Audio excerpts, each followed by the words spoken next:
2024 was a bit of a roller coaster in the Whistler and Pemberton real estate markets. So how did the year roll out? Well, grab your beverage of choice and let's dig in.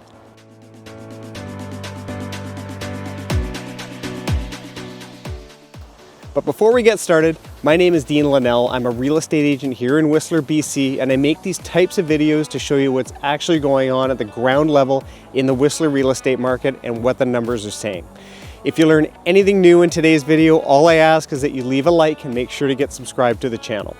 You can also book a buyer or seller discovery call with me at the first link in the description below. On to the numbers. In Whistler, there were a total of 505 sales in 2024, which is a 2% increase in sales from 2023, but remains 29% below the 5-year sales average. Total sales dollar volume in the Whistler market was $826 million, which, despite the slight increase in sales from last year, is the lowest dollar volume we've seen since 2019 and 14% below the 10-year average. Prices remain fairly consistent across all product categories when compared to 2023. Regarding inventory, we saw a steady decline of available listings through the back half of the year, with a total of 952 new listings coming to market in 2024, the third fewest in the last 10 years. The median number of days for a single-family property to sell in 2024 was 57, an increase from 43 days in 2023. Days on market remained consistent with 2023 for townhouses, condos, and land at 28, 30, and 95 days respectively. The luxury segment of the market stayed steady in 2024 with 27 sales over $5 million, including a new sales price record for a condo sale.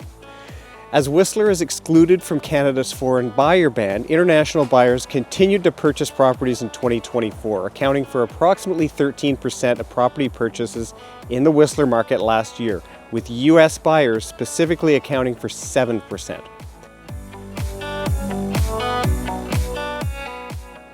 There were 108 sales in Pemberton in 2024, up 6% from the number of sales in 2023.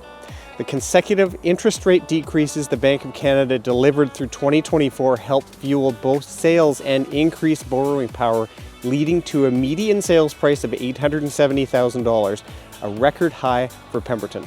Luxury sales remained on par with last year, with 7 sales over the $2 million threshold.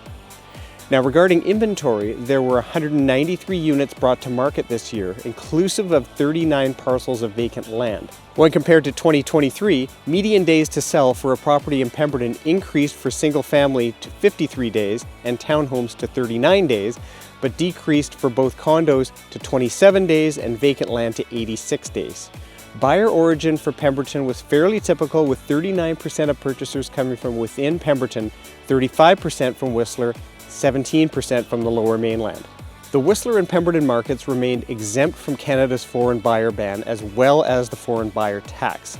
However, as it currently stands, residential properties in Whistler and Pemberton may be subject to the underused housing tax, and I suggest that you talk to your accountant to see what this means for your particular property and situation.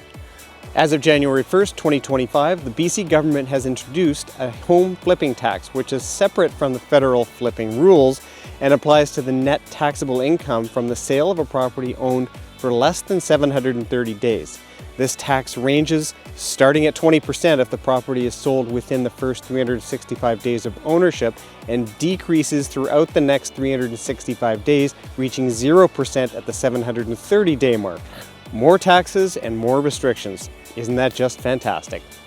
Looking to 2025, I expect to see increased sales volumes in both the Whistler and Pemberton markets that trend closer to historical averages, as mortgage rates are expected to continue to trend downward and policy changes such as the CMHC insured mortgage price limit increase improve the buying power of consumers. I anticipate the favorable currency exchange rates will lead to an increase in tourism in the Sea to Sky region, and in turn, an increase in purchasers from the US and other countries this coming year, as our little corner of the world continues to be a very desirable second home market. With a Canadian election coming later this year and a leadership change south of the border as well, I anticipate there will be a variety of policy changes that impact our real estate markets. I'm cautiously optimistic that we'll see some housing and tax policy changes that will make purchasing or selling a property in Whistler or Pemberton even more attractive. I've helped over 1,000 buyers and sellers in the Whistler real estate market over the past 25 years, so I hope some of my market knowledge in this video has helped you too. If there's any questions you have at all, throw them in the comments below. I personally read and answer every one of them right away. Don't forget about that Calendly link down there too if you want to book a discovery call with me. I'll catch you in the next video.